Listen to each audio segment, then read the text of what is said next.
Magandang araw sa lahat, welcome po ulit dito sa atin channel ang Showpol.ph. Maraming salamat sa lahat ng nag-subscribe indeed. Punta tayo sa atin viral SOCMED for today, April 12, 2026. Mula sa Facebook page ng Ang Balita Ngayon, published as is. Inaantay kita rito, magkita tayo, Roque, hinamon si John Vic. Umani ng atensyon ang naging reaksyon ni dating presidential spokesperson Attorney Harry Roque matapos ang pahayag ni DILG Secretary John Vic Remulla na personal umano nitong pupuntahan si Roque sa Vienna, Austria upang ipaaresto. Sa isang pahayag, diretsahang sinagot ni Roque ang tila banta ng DILG chief. Kung ayaw mong ikaw ang mapahuli ko, wag mo kong arestuhin dito sa Austria.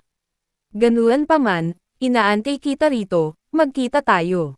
Matatanda ang ipinahayag ni John Vic na handa umano siyang magtungo sa Vienna upang personal na masubaybayan ang pag-aresto kay Roque.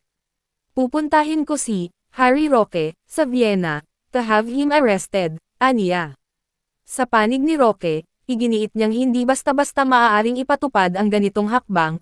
Ayon sa kanya, ang Austria ay isang independent at sovereign state, at hindi basta maaaring ipatupad ng isang opisyal ng Pilipinas ang pag-aresto roon ng walang legal na proseso. Bukod dito, binigyang diin din niya na kahit sa loob ng Pilipinas, may limitasyon ang kapangyarihan ng DILG pagdating sa pag-aresto. Hindi po nila magagawa dito yan sa Austria dahil hindi naman nila kontrolado ang airport. Hihingin ang aking passport, ang aking travel documents bago ko masapilitang maisakay ng eroplano. At sa tingin ko, hindi naman nila itatangkayan dito sa Austria. Dahil napakakapal naman nila kung sa tingin nila na yung ginawa nila kay Tatay Digong sa Villamor, kaya nilang gawin dito sa Europe. So sa tingin ko, imposible. Pero pag sila po'y nagtangka, asahan niyo po, alam ko ang aking karapatan. Kidnapping po yan. At kapag sila ay nagtangka na arestuhin ako sa pamamagitan ng mandamiento de aresto na inisyu ng isang korte ng Pilipinas, gamitin mga Pilipinong pulis o si John Vic Remulla mismo, yan po ay labag sa batas Austria, yan po ay kidnapping.